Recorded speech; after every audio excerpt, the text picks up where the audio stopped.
asalaamaaleykum mbokki Sénégal asalaamaaleykum mbokki diaspora bi asalaamaaleykum mbokki département de Dakar may dellu si waat tey ci les vidéos de Barthélémy Diaz l'officiel ñëw waxtaan si ak yéen mbokk yi yëgal leen tamit fan nañu toll ci lii di xeex bu ñuy xeex pour mën a aar suñu tefes mooy lu ñuy woowee la sauvegarde du littoral. may njëkk jaajëfee monsieur le préfet de Dakar di jaajëfee madame le sous-préfet des Almadies ñu ngeen xam ne ni tey mardi le 9 juin 2020 dañu woote benn ndaje benn waxtaan benn sottante xalaat ci le site concerné. Préfet de Dakar di représentant de l'État di autorité joxe xalaatam. dafa daal di convoqué benn décret de 1996 décret boobu mu joxe xalaatam ci fan la commune Fann Point E di commencé ak fu muy jeexee ak fan la commune Mermoz Sacré-Cœur di commencé ak fu muy jeexee ñu ciy jaajëfee bu baax a baax monsieur le préfet du département de Dakar lu ci préfet wax dégg naa ko wante wax naa préfet que d'accorduma si parce que lii di géeju Mermoz mi ngi biir commune de Mermoz Sacré-Cœur te loolu amul benn mbindeef bu fi mën a dugal ci boppu askan wi leneen parce que fii la ñu juddoo ñun fii la ñu yaroo une fois de plus te indiqué naa ko tamit à monsieur le préfet de Dakar respectueusement nee naa ko décret 1996 bu ngeen convoqué décret boobu bu ngeen di ko convoqué ak buñ koy jël am na ay tali yu ngeen xam ne ni jamono yooyu ça n'existait pas dans le département de Dakar man nag lu ma convoqué moi j'ai convoqué le décret 2008-1025 du 10 septembre 2008 ku convoqué décret 96 man ma convoqué décret 2008 day abrogé décret 96 kooku moom daanaka ala kulli al ñëpp xam nañ ko bugguma xëccoo ak kenn parce que suma cër du di xëccoo wala di werante ak préfet de Dakar wala di xëccoo wala di werante ak sous-préfet des Almadies parce que ñoom ak ñun benn lañu moo tax ma ñaax suñu avocats yi nañu saisir la justice sénégalaise saisir le juge compétent en la matière pour ñu mën a am ci ñoom lu ñuy wooyee ci tubaab surseoir à exécution daanaka na ñëpp taxaw na ñëpp teg lépp ci suuf ba justice sénégalaise daal di ci joxe xalaatam loolu moo jaadu mbokk yi lu may wax dafa am solo du waxu politique waxu suñu moomeel la suñu alal la suñu ëllëgu doomi la man Barthélémy Diaz wax naa ko nee naa bépp citoyen sénégalais personne physique wala personne morale nga yor sa ay dossier nga indi ko te awma lenn lu ma ciy teg daanaka awma lenn lu ma mën a convoquer ci code général des collectivités locales muy loi awma lenn lu ma mën a convoqué ci code de l'urbanisme muy loi awma lenn lu ma mën a convoqué ci code de l'environnement muy loi wax dëgg yàlla booba naa la signer sa këyit te wax naa ko moo tax ma ne amul benn révélation bu ñu fi def ci Barthélémy Diaz parce que j'ai déjà indiqué que j'ai eu à signer des permis de construire sur le domaine public national ou sur le domaine public maritime parce que nag ku dem ba am sa wërsëg man kenn faluma bu may xañ nit ñi seen wërsëg wante dégg naa fii suma benn kilifa di suma wójur di monsieur Pierre Goudiaby Atepa jot fii wax ay wax ñu ma jàpp ne ni mënoon na ñàkk lenn rek laa bëggoon wax ci lii di domaine public maritime je pense que Pierre Goudiaby Atepa ci jamono président Abdoulaye Wade ñu ñëpp xamoon nañ que moo nekkoon le conseil architecte du président Abdoulaye Wade donc moom ci boppam ci domaine public maritime je pense que suñu waxee tey porte du millénaire kooku xalaatu Pierre Atepa la te bu mu koy défendre kenn musuma dëgg ma koy xas parce que mën naa juum wante am naa yaakaar ne ni que particulièrement askanu Médina dañ ci gis seen bopp dañ fay dem di fa féexlu beneen bi tamit tey yéen ñëpp gis ngeen tey am na benn scandale bu rëy bu ñuy waxtaanee ci mbiru suuf fii biir Sénégal mooy scandalu Mamel. Mamel dama bëgg tamit sénégalais yi particulièrement Dakar waaye ñu xam lan mooy Mamel ku wax Mamel yaa ngi tudd ñaar benn bi mooy fu am le phare des Mamelles te ñu ñëpp ñu xam ko beneen bi mooy fu ñu tabaxee le monument de la Renaissance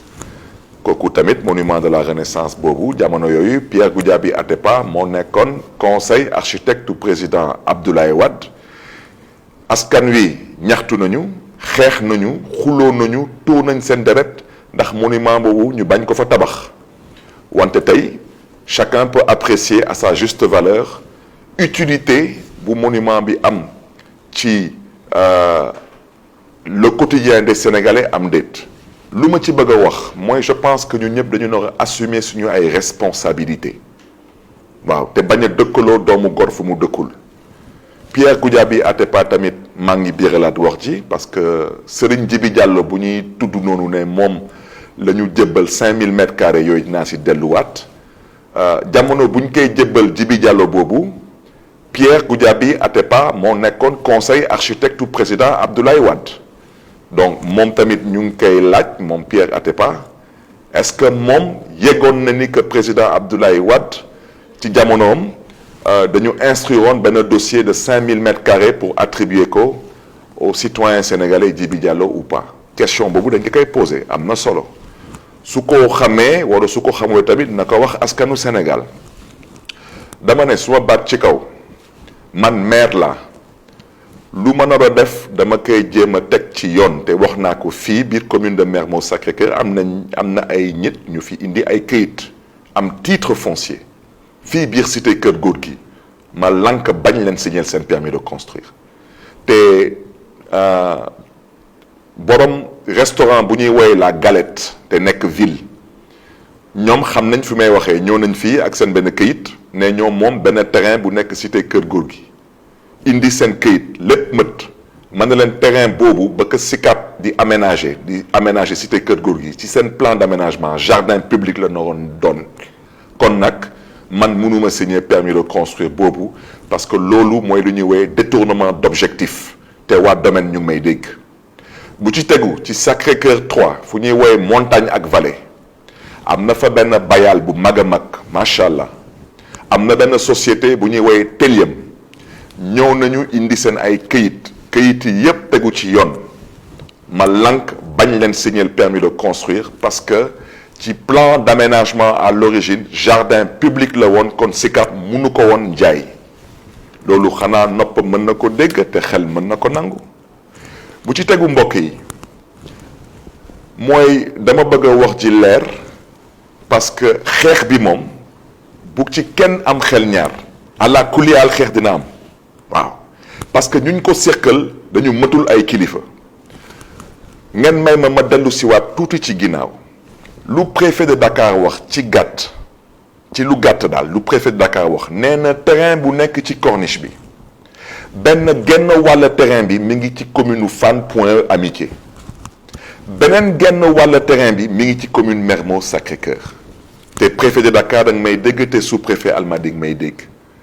kon loolu man ba ko préfet Dakar waxee ma ne ko mën naa ci bañ a ànd wante nangul naa la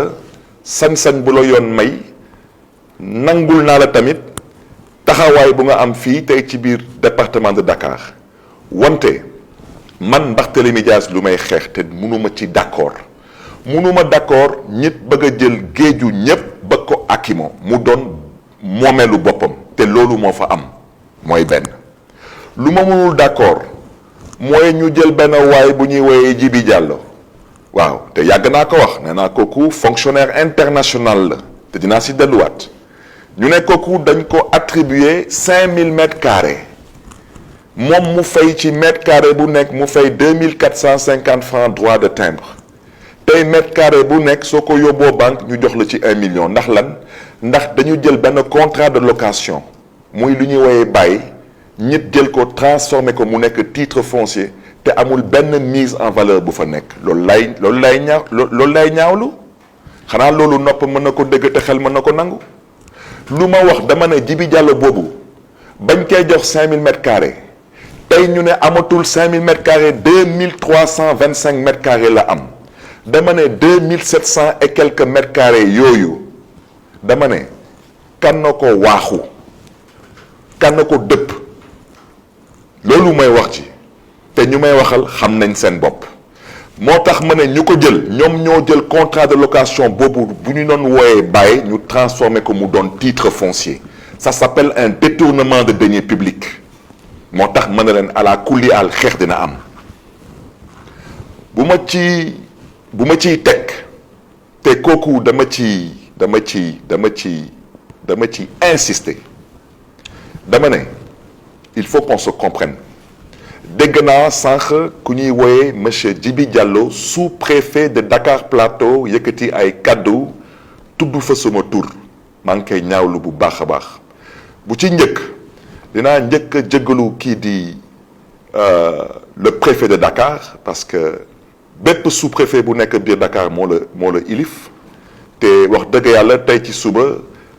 démarche responsable le préfet de Dakar tey ñëwee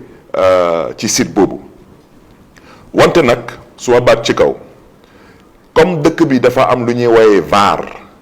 na ngeen ma génnal ban VAR fu Barthélémy Diaz tudd Djibi Diallo sous-préfet de Dakar Plateau fan laa ko tudd